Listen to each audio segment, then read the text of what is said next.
Hey there, horror movie tea sippers. The following podcast episode will contain spoilers for the movie we are about to review.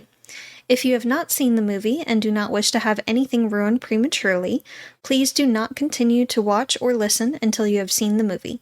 And welcome to the Horror Movie Tea Podcast.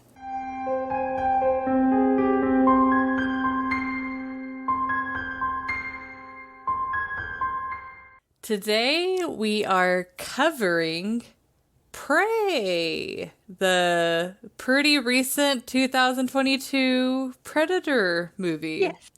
A prequel, one might say. But before we go into the review, let's grab our cups and talk about tea. So for tea, using my chronic condition mug because my arthritis is getting worse with the changing seasons. I am drinking... Changing at the time of this recording. Yeah, at the time of this recording. It will be very different at the time of year that this comes out. But anyways, actually, it would be in the changing seasons again. Potentially, Ish. But it could be better or worse. It depends. Yeah, we'll see. But I am changing things up a little bit. I am drinking the Republic of Tea. I am drinking their Calm Relax tea. It's got red rooibos, cinnamon, orange flower, dandelion root, orange peel, ginger root, and vanilla flavor. And I will say, definitely recommend this tea if you're having a rough day and you just need a little bit more calm in your life. Well, we had similar mindsets. Oh. So I am using our I'm going to kill you at some point mug, which is available on our Teespring. You can find the links to those on our website, horrormovietea.com, or you can just find it linked below. And I am drinking Bigelow's chamomile honey vanilla, or chamomile vanilla with honey, rather, herbal tea. It is caffeine free, all natural. And it has chamomile, natural vanilla, and honey flavors with other natural flavors and licorice root. You know, now that I think about it, like, I don't know if you've noticed that you say this, but you always say all natural. And that's what it says. But I guess just have to say, I know. But it's like, what tea would we be drinking that wouldn't be natural? Unless some might have artificial flavors.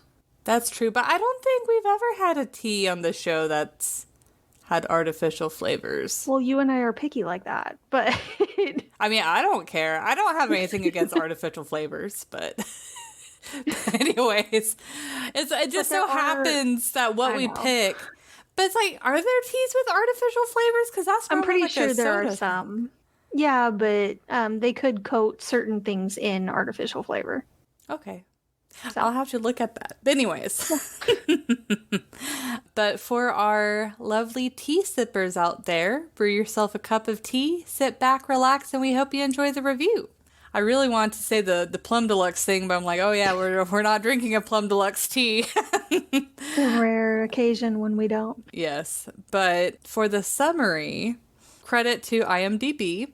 Naru, a skilled warrior of the Comanche Nation, fights to protect her tribe against one of the first highly evolved predators to the land on Earth.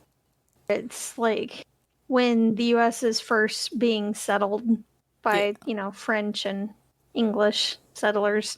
Yeah. So for entertainment, I would give this a 7.5. I actually enjoyed this, oddly, a lot better than the first Predator movie. And I have a few theories as to why. But before I get into that, first I do want to touch on, I really enjoyed the introduction to the characters and what their lives look like. I feel like this movie did a really good job of, creating a good foundation before you thrust these characters into, this high tense situation.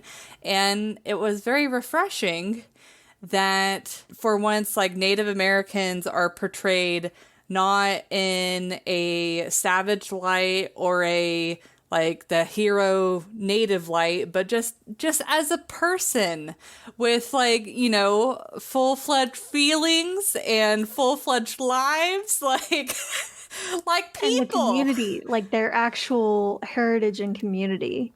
Yeah, so that was really refreshing, and I enjoyed that a lot. Yeah. I love the different shots and effects. I feel like this movie did a really good job. Even though they had the effects to play around with the invisibility, they also had a lot of fun with it. Like, you know, scenes where they like had blood on him and you saw how fast he was coming to them, and just like, Yes. When the grass is moving out of the way on the overhead shot. Oh my God. yeah, so scary. And then that leads me to the tension in these scenes is like Yes. great. It's like you seriously feel like these characters are in major danger, but it does a great job in making it still believable that they can outsmart the alien or whatever. But yeah, this movie definitely feels more like a horror film than an action film, which is kind of a twist from the original, I think. The original, even though it does have some horror elements, it really does have like the action movie tropes and stuff like that. While this one is more like well-rounded characters with this creature that's like absolutely horrifying. So it's just kind of weird how those weird tweaks kind of like change the mood. And going back to like why I enjoyed this movie more than the original Predator, I mean, if you have listened to any more than 2 episodes by us, you know that I love me some character development and some well-rounded characters. And this movie, it's more my style. Like the previous Predator movie, like the original, is like, yes, it's a good solid action movie, but because of that, it's like you do have these interesting characters, but they're not like super fleshed out to where you're like, oh, I'm super sad when one of them dies. You're just like, It's oh, a very localized story compared exactly. to this one. Yeah, well, this one is that you kind of understand the dynamics between the characters. You kind of get a feel for, I don't know, Their relationships. yeah, the relationships and stuff like that. So it's like I can just appreciate the character. Then so it's like whenever the predator appears and stuff starts to happen, you're already at the advantage in this movie of you actually care about the characters and you don't want them to die. Like whenever the lesser characters, like her brother, or I guess he wasn't that much Tabe. lesser of a character, or the other. I think he was still technically a secondary character. Yeah.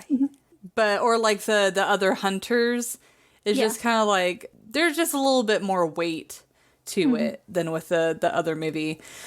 And then also just the predator itself.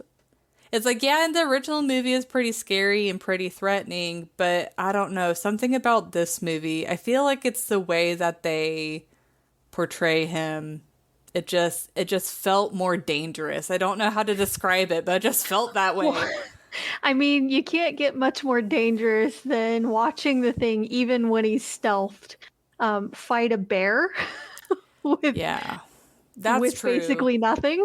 That's true. They do give a lot of examples of how powerful. Yeah, because it fights a bear, Fights a grizzly. and then you see how fast it is. and then lifts it up. And then you see it like killing off people. While in the Yes. original movie, all you have to go off of is, oh, it's invisible and oh, it's killing off people. Like it doesn't give you as much context to really understand Yeah. that it's not just their technology that makes them strong. They're just physically strong in general compared to us. But yeah, that's all I got for entertainment. I feel like entertainment wise, it's pretty solid, pretty up there. Yes. It is definitely a solid movie. I don't have nostalgia glasses, obviously, since this one just came out. But it is a really, really good movie. I am finding it extremely difficult to give it a rating because it's like between an 8 and an 8.5, but I keep going back and forth. So I'm going to split the difference for now and give it an 8.25 for now.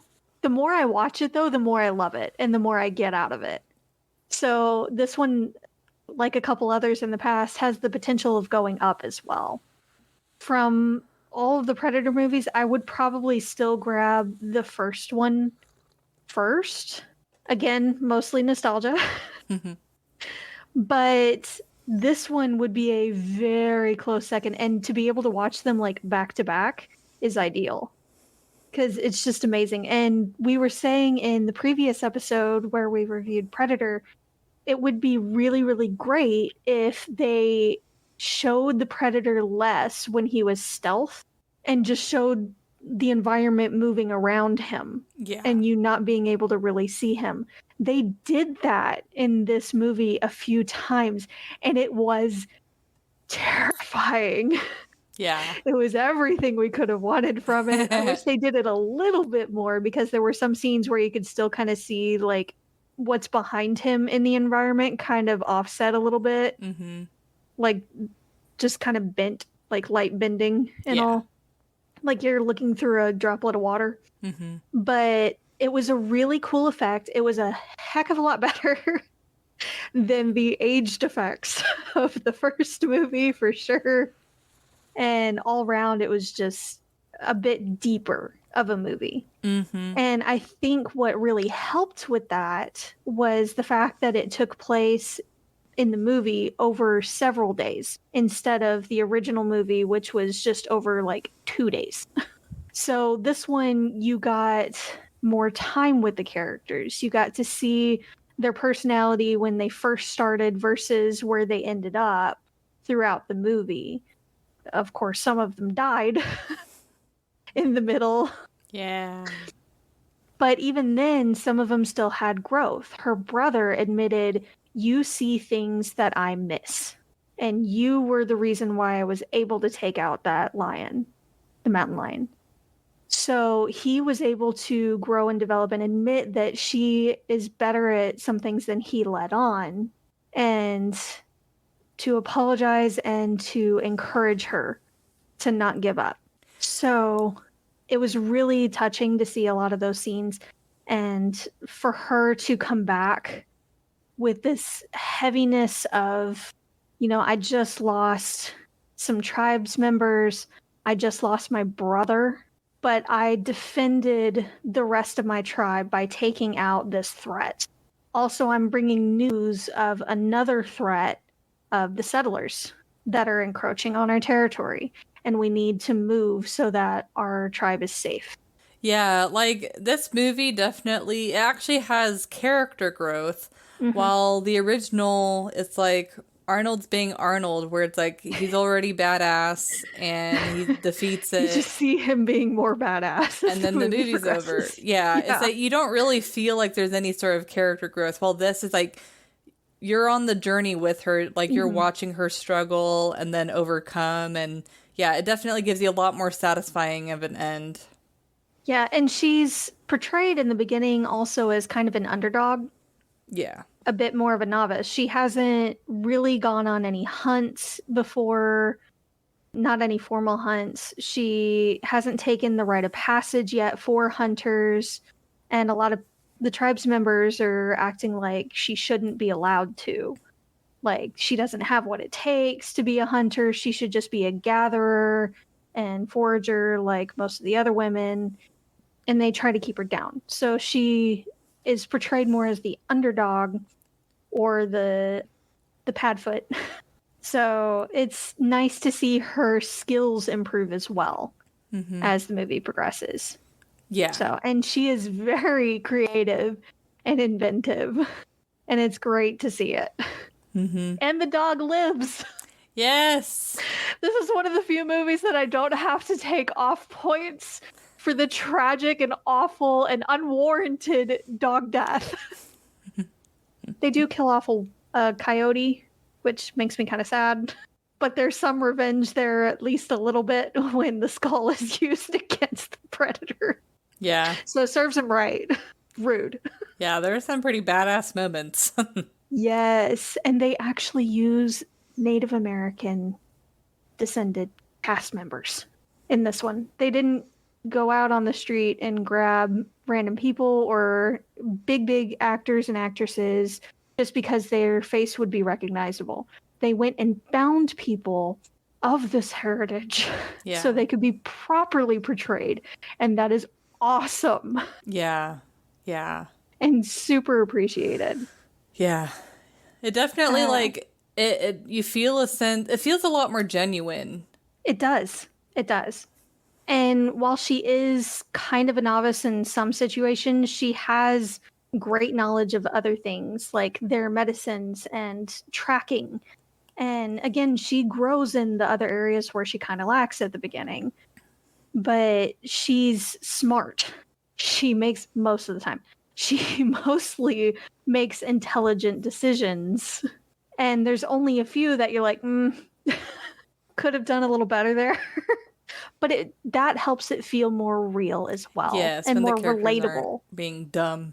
Yes, they're not, complete geniuses all the time, but they're not completely stupid either, just to make the plot progress. Yes. So, like, she could have not attacked the bear when she was that close and with a wet bowstring after they had been talking about it just a day or two before. Yeah, but she's lucky the dog had her back. That's all I'm saying. That's one of the few occasions, though, where I was like, oh, that was a little bit dumb of a moment. Yeah. But besides that, like, it's pretty solid. Otherwise, it's a very solid movie, and I would highly recommend this one. If you don't have the nostalgia glasses of the other movie, this would probably be the best one. Yeah. So, that's what I got for entertainment. It's amazing. Well, for realism, this one's a toughie. Because really there's only one thing that really stuck out as like, okay, that's not really plausible. But I mean, this is like alien coming to Earth just to like hunt people aside, which is already kind of there. But I don't know. Yeah, I had to be real nitpicky with this one too because there's actually not that much. Yeah. Like they even have interactions between, I think it's French traders. Yeah. And then the Comanche Nation. And I mean, yeah, like there's a part where they're hunting and they come across a field that's a bunch of, is it buffalo that have been skinned? Mm-hmm. Yeah. Yeah. And it's just like the entire herd and they were just skinned. And then their bodies were just they were fur traders all over the place. And it's like I can just picture those being like accurate interaction, especially like how terribly the traders treated the Comanche. And yeah, it was frustratingly realistic with those scenes. Yeah. For sure.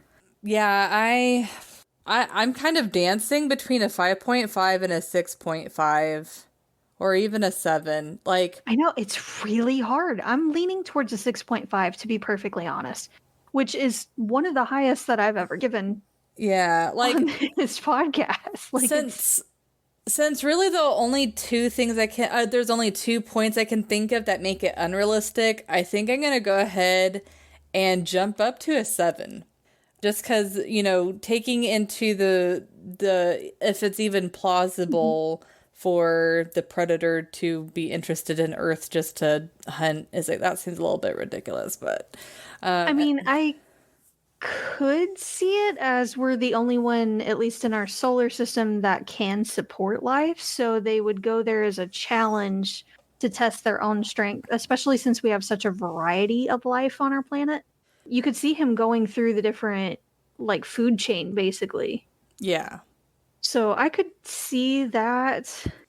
But it is a little bit, it's a little out there. I mean, it's an alien movie. Yeah. So, I mean, not alien, it's Predator, but yeah. Y'all know what I mean. And then the second thing that this one I was a lot more like, oh, okay, like this is a little bit out there is the plant. What's the name of the plant again, Jess? It's like orange Totsia. Thank you. And essentially, you eat this plant, and it lowers your body temperature to where the predator can't see your heat signature.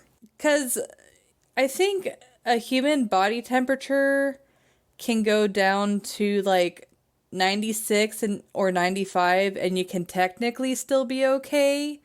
But anything below... I think it can go a little further than that. Because I know my normal body temp is around 96.7. Like baseline normal body temp. Yeah.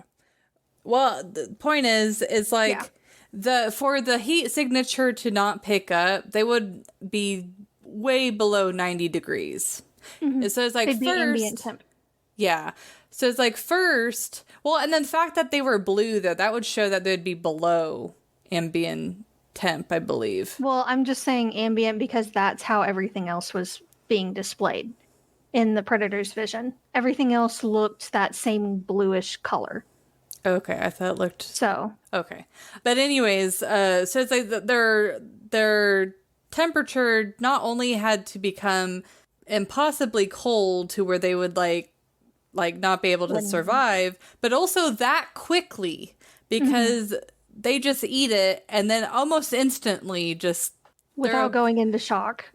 Yeah, like there's no way. Like you would not be okay after that.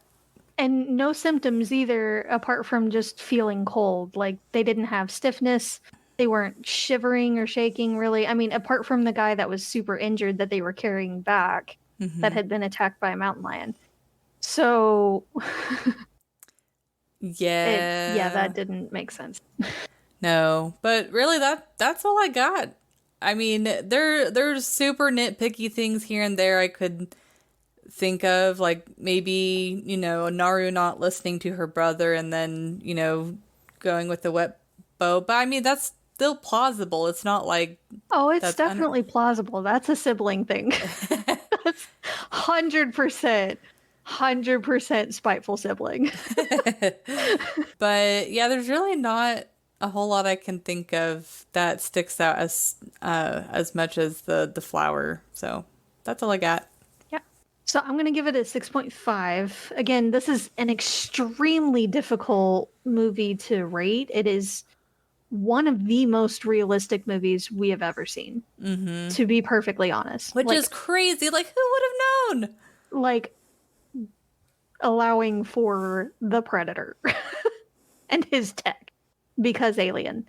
But it was mostly like the effects were amazing when they would show like the severed limbs and the gashes from the mountain lion and other wounds, various wounds that they showed throughout the movie. A lot of it looked extremely realistic. They looked painful.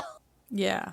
But there were a couple things, like when she got her leg stuck in the trap, the bear trap, and it didn't snap her leg. Or when the dog sat on it with his tail, and the tail didn't get snapped, he just had a wound. That didn't seem very realistic at all. And even if it didn't break her leg, she still would have had a hell of a time walking on it, let alone running and jumping and doing all these things, these athletic maneuvers when she's fighting the predator. And I know adrenaline's a thing, but it'll only get you so far. So, no. I do appreciate that even if this flower doesn't really exist and the effects are completely exaggerated, I do appreciate that when they're bringing back the warrior that got attacked by the mountain lion, because it brings down the body temp and slows the blood flow, she does mention that he would bleed out if he warmed up before they got him actual help. So she said, do you want him to be comfortable or do you want him to be alive? Yeah. So I do appreciate that. That was very, very smart. It's also more likely to clot a little bit to help the healing process if the blood is slower. Yeah. So that was good. The fact that she's smart enough to be like, these tracks are weird. We've never seen these before. That's not a bear. Also, bears don't skin snakes. Nothing that we know of skins snakes like this. And sees the other odd signs and doesn't just completely write it off. That seems a lot more realistic because in most other horror movies, they're like, oh, this is fine. Nah, and they'll just explain it away. Yeah. It was definitely a bear. No, that's just a weird coyote. Yeah. And we also forgot to mention, though, how, like, creative it is that she used the predator's strengths against him. Yes. And how you got to see, like, the evolution of the Mhm. predator weapons as well. Yes. She watches and she learns, and then she applies what she learns. Mm-hmm. So, just like with her hatchet, when she comes across a problem where, it would be best if she, misses her shot with the hatchet, if she were able to get it back faster, and then she devises a way, let me make this rope, attach it, and then I'll keep that rope attached to me so that I can get my hatchet back faster. Yeah. So I don't have to run and get it. I can pull it to me. That was And really then smart. Yes. And then she practices with it. So she's good with it. And then she's able to use it not just when hunting, but in actual defense or offensive situations when she's fighting against the traitors. Yeah. I would say probably the biggest danger of having rope onto a hatchet that you could pull back is you could easily accidentally cut yourself. Yeah, you could, but that's why she practiced so that, that wouldn't happen. Or she would at least be able to mostly avoid it. Yeah. I do find it interesting that they didn't show like the hatchet getting stuck and the rope breaking or her just not being able to pull it because I feel like that would have been a bit more accurate if on occasion that happened. Like she was unable to use the rope to pull it out of whatever because it was buried in too hard. Maybe.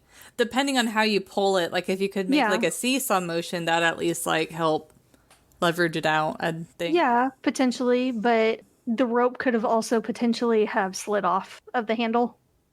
Yeah. So I feel like they could have made a little bit of use of that and it would have been a bit more realistic. Again, these are little tiny nitpicky things. I like that because she's a novice, they show her hesitation in different situations. Like there is a difference. They do show her patience, but there's a clear difference between patience and hesitation.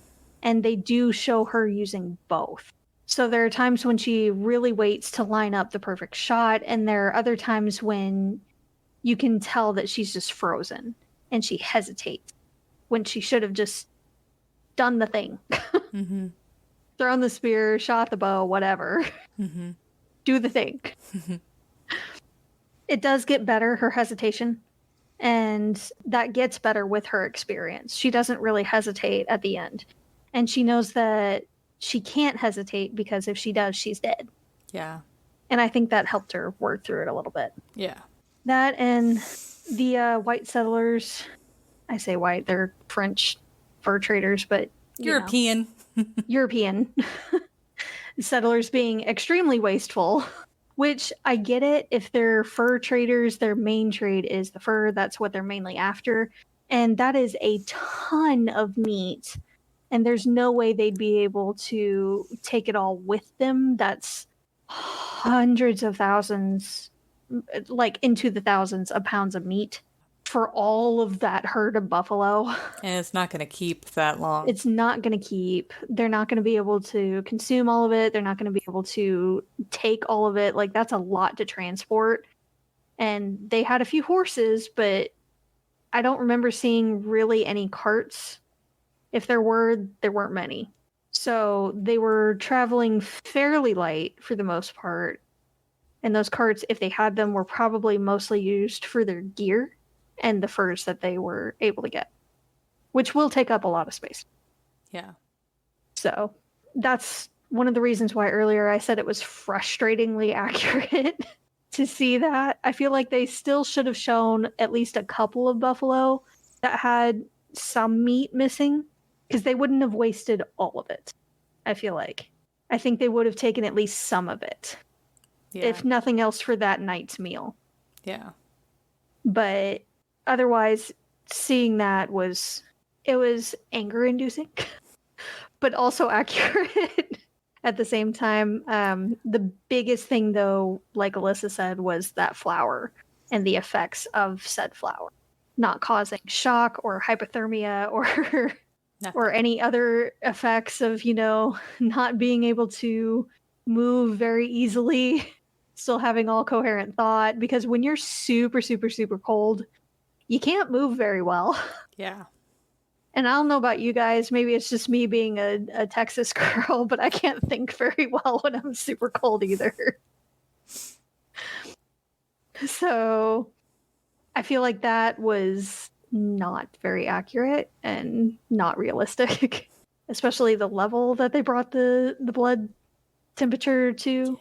But that's what I got out of it.